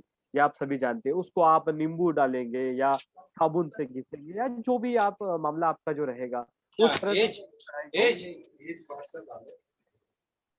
उस कढ़ाई को आप अच्छे से सब कुछ कंप्लीट करके धोएंगे, साफ करेंगे, तब जाके उसकी चिकनाहट खत्म होगी। अब पहला सवाल, उस कढ़ाई को आपने 15 मिनट सब्जी बनाने के बाद इतनी चिकनी हुई, सोचिए वो कढ़ाई में बनी सब्जी आप 20 साल, 25 साल, 50 साल, 10 साल से खा रहे हो। जिनकी उम्र जितनी होगी उतने साल से आप सब्जी रोटी खा रहे हो। आपके शरीर के अंदर उसका क्या हालत कर रहा होगा? जो 15 मिनट में कढ़ाई की यह हालत हो जाती है, तो वो ही कढ़ाई में बनी सब्जी आप 15 साल, 25 साल, 50 साल से खाने वाले लोग भी यहाँ पर है, तो आपके आंतरिक शरीर का क्या हालत होगा? आपका आंतरिक शरीर क्या बोल रहा होगा? ये सोचने वाली बात है ना? तो ये सोचने वाली बात क्यों है? क्योंकि हम ये बोल रहे हैं कि हमको योग की जरूरत ही नहीं है। तो ये सोचिए कि आपके शरीर को क्यों जरूरत है। बाहर तो बढ़िया हम डव ले लिया, लक्स ले लिया, लाइफबॉय ले लिया, बड़े घिस लिए खुद को। ज्यादा कम पड़ गया तो हम लोग कहाँ जाएंगे? ब्यूटी पार्लर पहुंच जाएंगे। महिलाओं के लिए स्पेशली बोल रहा हूँ, आजकल पुरुष भी कम नहीं पड़ते, हम लोग भी कहीं ना कहीं चले जाते हैं। तो अपने आप को बाहरी तौर से तो बड़ा सुंदर बना लिया, आंतरिक रूप से क्या? तो आंतरिक रूप से जो शुद्धि होती है, वो शुद्धि का काम जो करता है वो होता है प्राणायाम। और वो शुद्धि करने का जो काम होता है वो होती है षट क्रियाएं, वो होता है योग। और इन्हीं सब को आपको ध्यान में रखते हुए योग करना है। और योग करने का जो तरीका होता है वो एक टीचर, एक अच्छा गुरु ही बता सकता है। तो आज के सेशन में प्राणायाम के बारे में जानने से पहले हमने ये जान लिया कि क्यों हमको करना है, आम आदमी को क्यों करना है। चलिए, मैं प्राणायाम क्यों, कैसे करना है वो नहीं बताऊंगा। क्या मतलब सभी लोग योगा टीचर यहाँ जुड़े हैं, क्या आवश्यकता मुझे यहाँ पे ये बताने की प्राणायाम कैसे करना है, वो आप सब जानते हैं। मैं केवल यहाँ ये आपको बताऊंगा कि प्राणायाम होता क्या है और क्यों करना है। और लाइव सेशन देख रहे हैं कई लोग, तो वो भी ये चीज देखेंगे कि यार प्राणायाम हम भी कर रहे हैं, तो हमको प्राणायाम क्यों करना चाहिए, प्राणायाम क्या होता है, क्या आवश्यकता है हमें प्राणायाम करने की, और कर रहे हैं तो किस प्रकार से हमको किसके माध्यम से करना चाहिए। ये एक विषय हमारा है। तो चलिए हम शुरुआत करते हैं। आपको सवाल मिला, उसका जवाब मिला कि जो आंतरिक शरीर है उसकी शुद्धि के लिए हम प्राणायाम करते हैं। अंदर शरीर में कई ऐसी बीमारियां होती है जो शुद्ध वायु के साथ सही होती है, और उस शुद्ध वायु को हम प्राणायाम के थ्रू ही पहुंचा सकते हैं। एक कहावत होती है, कई लोग यहाँ बहुत समझदार आते हैं मार्केट में, जो योगियों को थोड़ा सा चिढ़ाने के लिए, योग के लोगों को चिढ़ाने के लिए एक बात बोल देते हैं, भाई श्वास तो हम में से भी ले रहे हैं, सिंपली सांस भी ले रहे हैं, और आप बोलते हो कि भाई नाक पे उंगली रखिए, बिल्कुल गहरी सांस लीजिए, तो गहरी सांस लेने में तो कचरा ज्यादा चला जाता होगा अंदर, क्योंकि गहरी सांस ले रहे हैं। तो जब सामान्य सांस लेने में हमारा इतना नुकसान हो रहा है, तो जब लंबी गहरी सांस लेंगे तो ऑब्वियसली यार हमारा शरीर के अंदर कचरा जाएगा, और जब कचरा जाएगा तो आपका प्राणायाम तो फेल है। तो क्या आवश्यकता प्राणायाम की? तो यहाँ पर भी एक कहावत है, इस जगह पर एक उदाहरण मैं हमेशा सबको देता हूँ कि देखिए, मरना तो ऐसे भी है और मरना कुत्ते की मौत भी है। तो अब आप ये देख लीजिए कि हमको सात्विक रूप से मरना है या कुत्ते की मौत मरना है। अब बात ये आ जाती है कि अरे कुत्ते की मौत वाली बात क्या आ जाती है, ये क्यों विषय लिया यहाँ पर? श्वान जो होता है, कुत्ता जो होता है, उसकी श्वास लेने की गति आपने देखी होगी, और जब श्वास लेने की गति उसकी स्पीड में है तो उसकी उम्र कितनी कम है। आप ये देखिए, कुत्ते की मौत मरने का मतलब ये नहीं है कि हम गली मोहल्लों में दौड़ते हुए कहीं गिर गए, एक्सीडेंट में मर गए। ये नहीं देखना है आपको। कुत्ते की मौत मरने का मतलब होता है जल्दी मरना, जल्दी श्वासों को खत्म करना। हमारी जो श्वासें गिनी हुई मिलती है, उन श्वासों को हमको समय पर खत्म न करते हुए उसको आगे से आगे बढ़ाना। प्राण धन आयाम, हमारे प्राणों का आयाम जो है उसे संपादित करना, निष्कासित करना ही हमारा प्राणायाम होता है। जो श्वास लेते हैं उसको ही हम प्राण बोलते हैं, और उसको लंबी करने की जो कैपेसिटी होती है, जो क्षमता होती है, उसे हम आयाम कहते हैं, और इसी को कहते हैं हम प्राणायाम। तो हम प्राणायाम के माध्यम से अपनी जो कैपेसिटी है, कछुआ देख लीजिए आप, कछुए की क्षमता कितनी कम है श्वास लेने की, बड़ा मुश्किल से एक श्वास लेगा और बड़ी देर में उसको छोड़ेगा। आप उसको देखिए कितने वर्षों तक जीवित रहता है कछुए, 200-300 साल तक भी जाते हैं। लेकिन वही जो स्पीड में सांस लेता है, उसकी जो जीवन होता है वो बड़ा कम हो जाता है।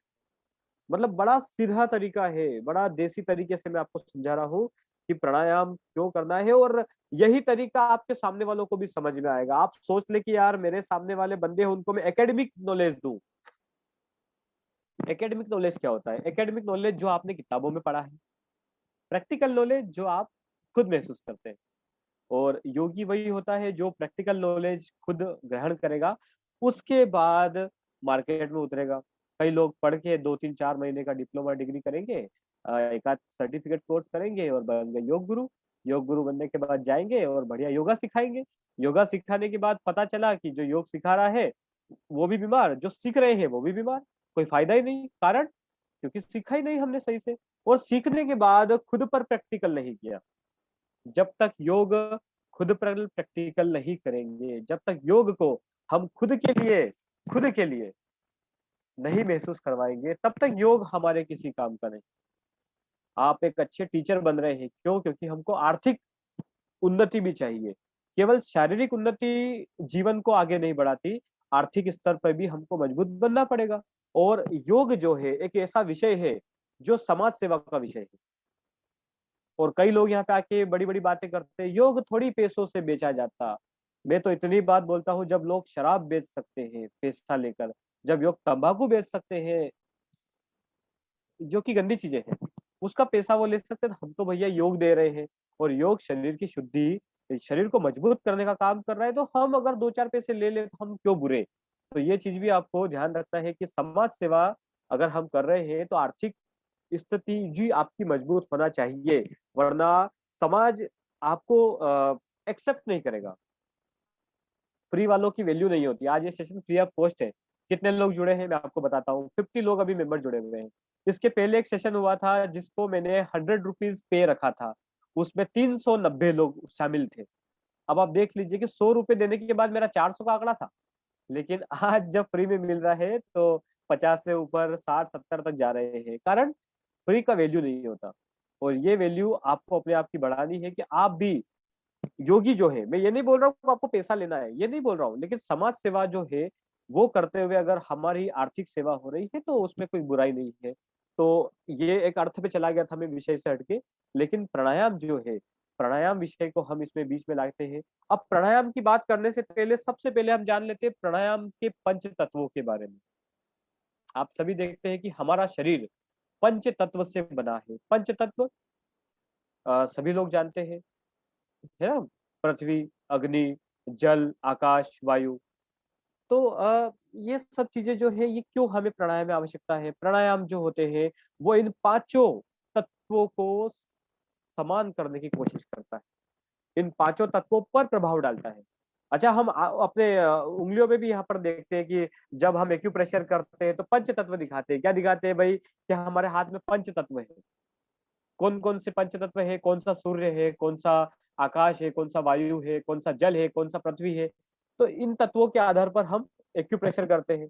कई बार ऐसा हो जाता है कि यार बहुत सारे लोगों को नॉलेज नहीं होता कि यार पंच तत्व कौन से, इसमें अग्नि कौन सी है, इसमें वायु कौन सा है, कौन सा है, ये चीज आ जाती है। मेरे एक गुरु है, उन्होंने मुझे सिखाया था, मेरे को बड़ा याद था। मैंने सोचा चलो जब भी सेशन होगा इस तरह का मैं लोगों को बताऊंगा। पंच तत्व जो होते हैं, अगर हमको अपने उंगलियों पर देखना है कि कौन से पंच तत्व होते हैं, तो उसकी बहुत अच्छी ट्रिक है, बहुत अच्छी अच्छी ट्रिक है यहाँ पर, कि आपको ये पता चल जाए कि आपके उंगली में कौन सा तत्व कहाँ पर है। आप सभी अपने सीधे हाथ उल्टे हाथ को ऐसे सामने रखिए, एक बार सभी रखिए मेरे सामने, आप इस तरह से रख लीजिए। अब आप ऐसे रखने के बाद में, ठीक है, अपनी ओर हथेली का पंजा रहेगा, ठीक है, हाथ का जो पाम्स है वो आपकी ओर रहेंगे। अब आप देख लीजिए सबसे नीचे क्या है, ठीक है, हमारी टाइनी छोटी उंगली, अब आप देखिए कि हमारे भूमंडल में सबसे नीचे क्या होता है, जमीन में? पानी, ठीक है? तो सबसे नीचे कौन सा तत्व हो गया? जल तत्व। उसके बाद दूसरा तत्व, जब ऊपर आते हैं क्या आ जाता है? पृथ्वी। सेकंड हमारा हो गया पृथ्वी। उसके बाद आ जाता है आकाश। आकाश क्योंकि आसमान होता है, ठीक है? तो तीसरे नंबर पे हमारा जो ये है आकाश तत्व है। उसके बाद वायुमंडल में जो वायु होती है, क्योंकि आकाश से ऊपर हो या कहीं भी हो, वायुमंडल में हर जगह पर वायु पाई जाती है। तो उसके ऊपर क्या हो गया हमारा? वायु। और अंत में सूर्य यानी अग्नि। तो ये बहुत अच्छी ट्रिक है, आप इसको सीख लीजिएगा। ये आपको बड़ी कम मिलेगी और बहुत कम लोग आपको देंगे कि पंच तत्व अगर हमको अपनी उंगलियों में जानना है तो हाथ को बस ऐसे रख के आप बता सकते हैं कि ये 1 2 3 4 5 उंगलियों में हमारा जल, पृथ्वी, आकाश, वायु और अग्नि। इस तरह से हम लोग अपने पंच तत्वों को देख रहे हैं।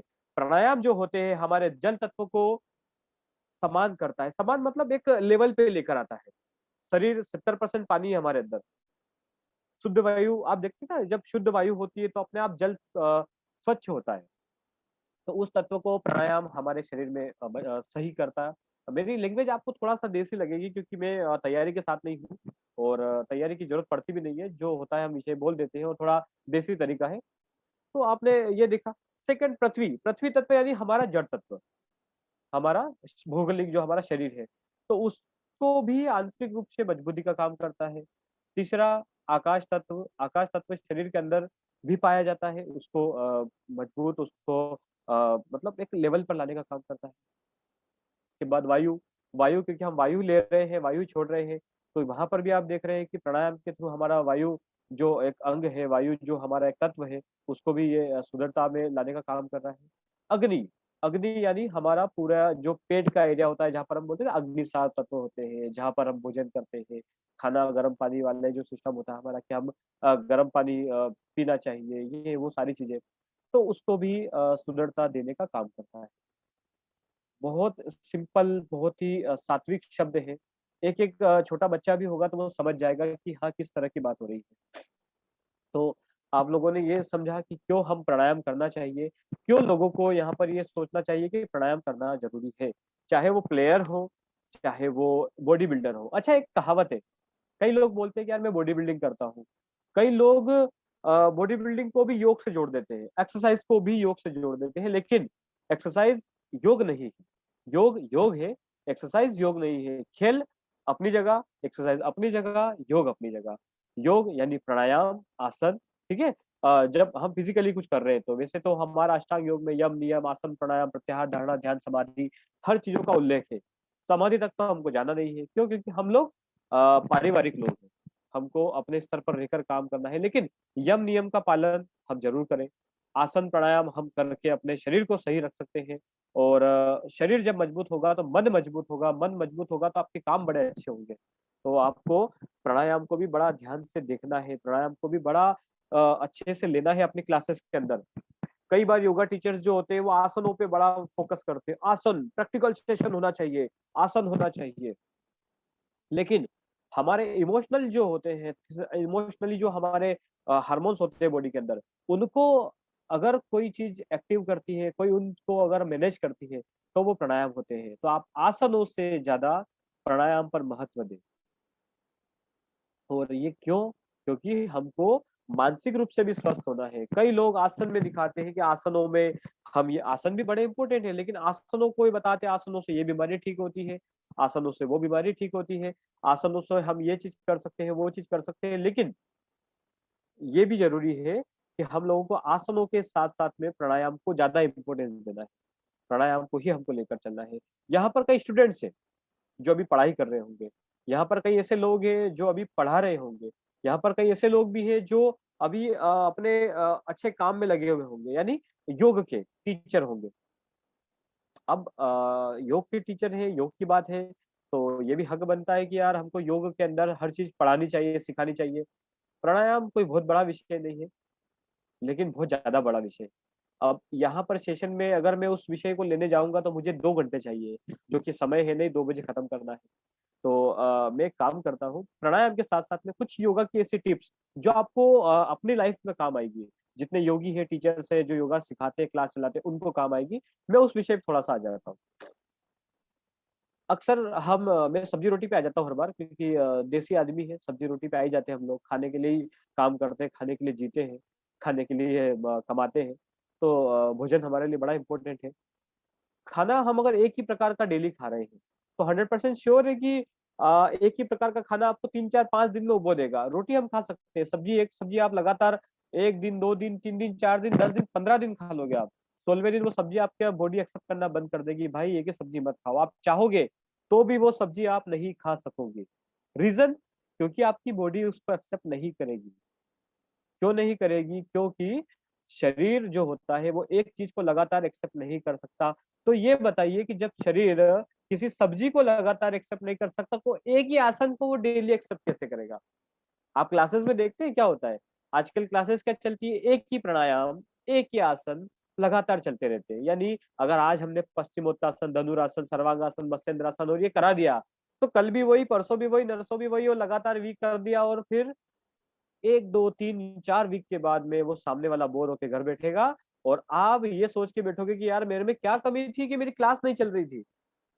सामने वाला ये बोलेगा मैंने ऐसी क्या कमी कर दी कि मेरे बॉडी को कहीं से कहीं तक कुछ लाभ नहीं मिला।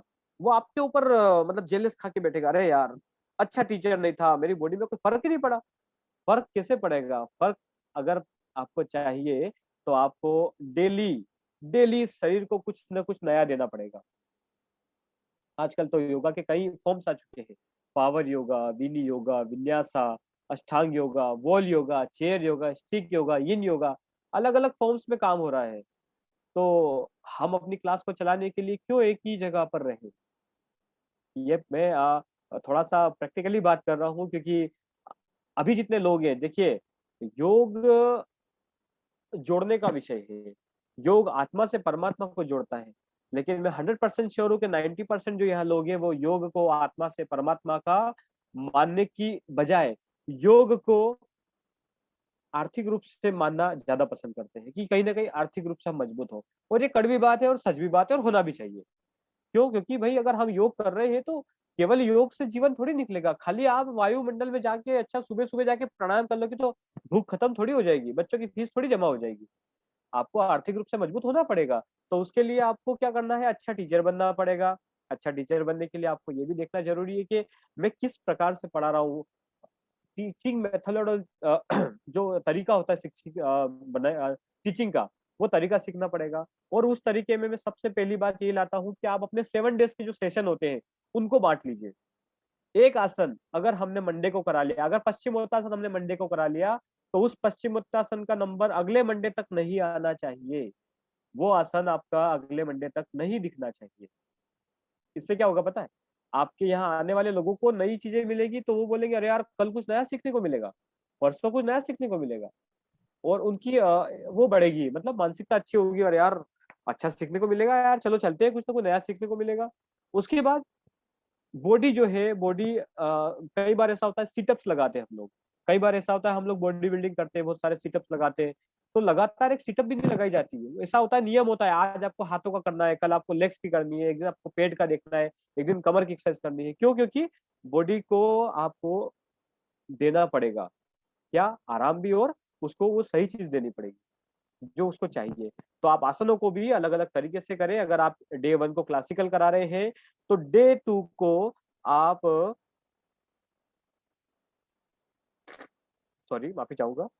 अगर डे 2 को आप वही चीज़ करा रहे हैं, तो आपको थोड़ी समस्या होगी।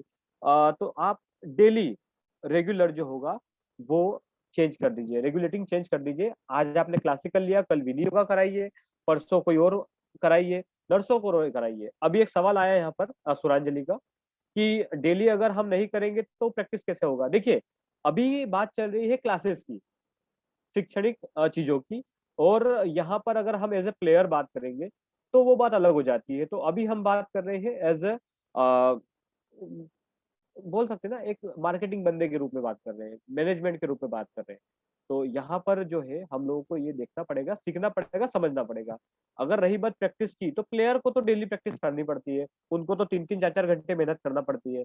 तो उनको तो देखो एक आसन दिन में 2 बार, 3 बार, और वीकली 10-10 बार भी लगाना पड़ेगा। तो एज़ अ प्लेयर अभी हम यहाँ बात नहीं कर रहे हैं, हम एज़ अ टीचर यहाँ पर बात कर रहे हैं। आप वॉल योगा को अपनी क्लासेस में लेके आएँ। आप स्टिक योगा को अपनी क्लासेस में लेके आए, आप चेयर योगा को अपनी क्लासेस में लेके आए। पता है कारण क्या है? नई चीजें जो है आपकी क्लासेस को बढ़ावा देगी, आपके सेशंस को बढ़ावा देगी, आपकी क्वालिटी को बढ़ावा देगी। लोगों को ये रहेगा यार इनको इतना नॉलेज है, अलग-अलग फॉर्म सिखाते हैं। तो इन चीज़ों पे आप ध्यान दें। मेरा गले में बड़ी प्रॉब्लम हो रही है, मैं नहीं बोल पा रहा हूँ और कुछ लोगों ने क्योंकि मुझे चढ़ा दिया था, उस चक्कर में शायद मैं बोल गया इतना सारा। तो मैं सबसे पहले उन चढ़ाने वालों को धन्यवाद करना चाहूँगा, मेरे ही दोस्त थे और थैंक यू सो मच सभी को। मैं प्राणायाम के विषय में एक दिन स्पेशली फिर से क्लास लूँगा यहाँ पर और पूरी तैयारी के साथ क्लास लूँगा। आज का सेशन क्योंकि मुझे खुद को बुखार है, मुझे खुद को यहाँ पर खाँसी, सर्दी है और मैं यहाँ बैठ भी नहीं पा रहा हूँ। मुझे पता है मैं किस प्रकार से काम कर रहा हूँ, लेकिन फिर भी आप सभी लोगों ने इतने अच्छे से सुना। मेरी कोई बात आपको अच्छी लगी होगी, कोई बुरी भी लगी होगी, लेकिन मैं प्रैक्टिकली बात करता हूँ, एकेडमिक बात नहीं करता। एकेडमिक बात वो करते हैं जिनको नॉलेज होता है एकेडमी का। मुझे नॉलेज है प्रैक्टिकल क्योंकि मैं प्रैक्टिकली काम करता हूँ पूरे देश के अंदर। इतनी सारी क्लासेस को लेकर काम कर रहे हैं, पूरे देश में 56 सेंटरों के साथ में हम काम कर रहे हैं। तो मुझे पता है कि कहाँ प्रैक्टिकली क्या चीज़ आनी चाहिए। अगर आप एक अच्छे योगा टीचर हैं, तो आपको मुझसे ये चीज़ ज़रूर सीखनी चाहिए कि आपको क्या करना है। आपको ज़रूर इसका फ़ायदा मिलेगा। And thank you so much to everyone.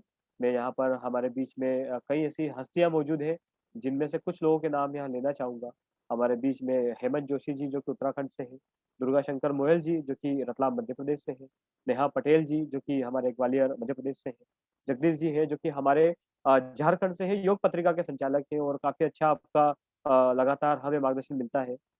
साथ ही डोली बशीन जी हैं जो कानपुर से हैं, जो कि बहुत अच्छी एक राइटर भी है, जिनको मैं हमेशा देखता सुनता आ रहा हूँ।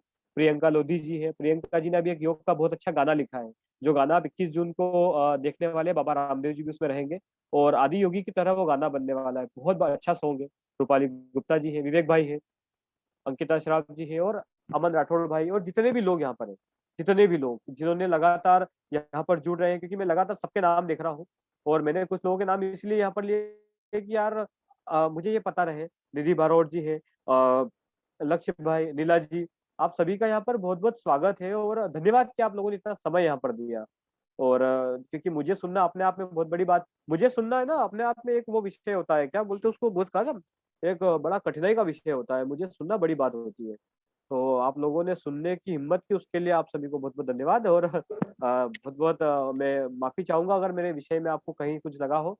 हमारे बीच में हमारे जो आज के मुख्य अतिथि द्वय वेद प्रकाश शर्मा जी, आदरणीय सुरेश पांडे जी, आप दोनों अभी तक उपस्थित हैं, ये हमारे लिए बहुत बड़ी बात है। आप इतने बड़े अधिकारी होने के बाद भी हमारे बीच में पूरे 2 घंटे उपस्थित रहे।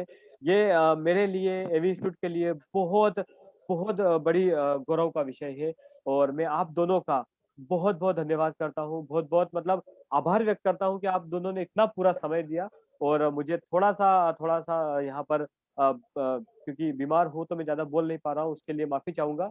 मेरे विषय को लेकर भी माफ़ी चाहूँगा। बहुत-बहुत धन्यवाद और जितने भी आप लोग हैं, आप सभी लोग जुड़े रहें। मुझसे जुड़ने के लिए आप एवी इंस्टीट्यूट के पेज पर या मेरे इंस्टाग्राम पेज पर भी आप आ सकते हैं और कुछ जानकारी चाहिए तो आप बिल्कुल आप पूरा फ्री हैं। आप ये मत सोचिएगा कि किसी बड़े फेडरेशन के प्रेसिडेंट है, वाइस प्रेसिडेंट है या इतनी क्लासेस चल रही है। मैं बड़ा सामान्य व्यक्ति हूँ। आप मुझे रात को 12 बजे भी कॉल करेंगे तो मेरा कॉल उठेगा और अगर नहीं भी उठा पाया तो 5 मिनट बाद फिर आएगा। लेकिन कभी भी ये चीज़ नहीं देखने को मिलेगी कि आपको कोई ऐसा व्यक्ति जो खुद अवॉर्डी है, ऐसा कुछ नहीं देखने को मिलेगा। आप सामान्य रूप से, मैं एक योगी हूँ, सामान्य योगी हूँ, आप कभी मुझे कॉल मैसेज कर सकते हैं। चलिए बहुत-बहुत धन्यवाद और जाते-जाते मैं हमारे बीच में नेहा मैम है, मैं उनसे निवेदन करूँगा कि एवी इंस्टीट्यूट के आप सदस्य तो नहीं हैं, लेकिन फिर भी हमारी संस्था के आप एक बहुत अच्छे अंग हैं।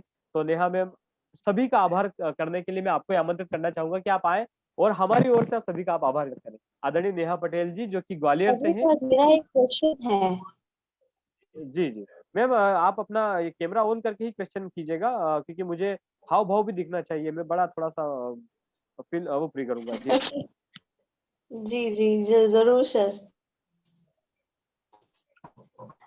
सर मेरा नाम रेनू से बिलॉन्ग करती हूँ। क्या कर सर रहे सुनते हैं? हैं? के चालू कर दे रहे। उनका ही पारा। मुझे कि योग जैसे कि QCI वगैरह कोर्स होते हैं, कितने रेलेवेंट है? मैम मुझे रियली आपकी आवाज़ नहीं सुनाई दे रही है। एक बार फिर से आप बोलेंगे प्लीज़? सर दिखाओ। चलिए क्वेश्चन आंसर राउंड हम बाद में लेंगे, पहले हमारे बीच में नेहा मैम उपस्थित है, हम पहले उनसे आप सबका आभार करवा लेते हैं। जिनके क्वेश्चंस बचे वो आप यहाँ उपस्थित रह सकते हैं मेरे साथ, हम बात करेंगे। जी जी मैम। ओम सभी को सादर प्रणाम। मेरे सभी जुड़े भाई बहन, सम्मानीय सदस्य, आदरणीय सदस्य, सभी को मेरा सादर प्रणाम। आगे मैं योग के बारे में सभी ने सब कुछ बता दिया है, बस मैं थोड़ा सा यही कहना चाहूंगी, योग मन और आत्मा को नियंत्रित करती है। आप लोग जो सामने सभी लोग हैं वो आपस में एक जुड़ाव पैदा करती है, और आप लोग हमेशा योग प्राणायाम करते रहिए, किसी भी माध्यम से करिए लेकिन जरूर करिए। और जो भी हमारे अध्यक्ष महोदय हैं उनका मैं आभार करती हूँ, वो आए इधर, और हमारी पुष्पांजलि दीदी, उनको भी मैं आभार करती हूँ। इतना कीमती समय देने के बाद जो खाने का टाइम है उस टाइम भी वो आई, पूरे टाइम बैठी रही। सभी को मैं आभार व्यक्त करती हूँ, बहुत बहुत धन्यवाद करती हूँ। इसी के साथ ही जो डॉक्टर ज्योति दीदी थी उनका भी मैं आभार व्यक्त करती हूँ, धन्यवाद देना चाहूंगी। और हमारे अजय जी हैं, वो तो बहुत ही अच्छे वक्ता हैं, और अच्छे से एकदम सिंपल में उन्होंने बहुत कुछ अच्छे से समझा दिया, जो मुझे बहुत अच्छा लगा उनका। सभी का मैं आभार करती हूँ, जो हमारे हैं जिनके मैं नाम तो अभी फिलहाल इतना नहीं जान पा रही हूँ, उन सभी का मैं आभार व्यक्त करती हूँ। बहुत बहुत धन्यवाद। थैंक यू जी, thank you so much ma'am, thank you so much. क्योंकि हमारा प्रोग्राम लाइव चल रहा है तो हम इस लाइव को समाप्त करते हैं, और बाकी उसके बाद हम सभी जुड़े रहेंगे यहाँ पर। जो जानना चाहे वो जा सकते हैं, लेकिन अगर कोई क्वेश्चन हो किसी का तो आप प्लीज यहाँ रुक सकते हैं। जी, मैं फिर लाइव खत्म कर लेता हूँ।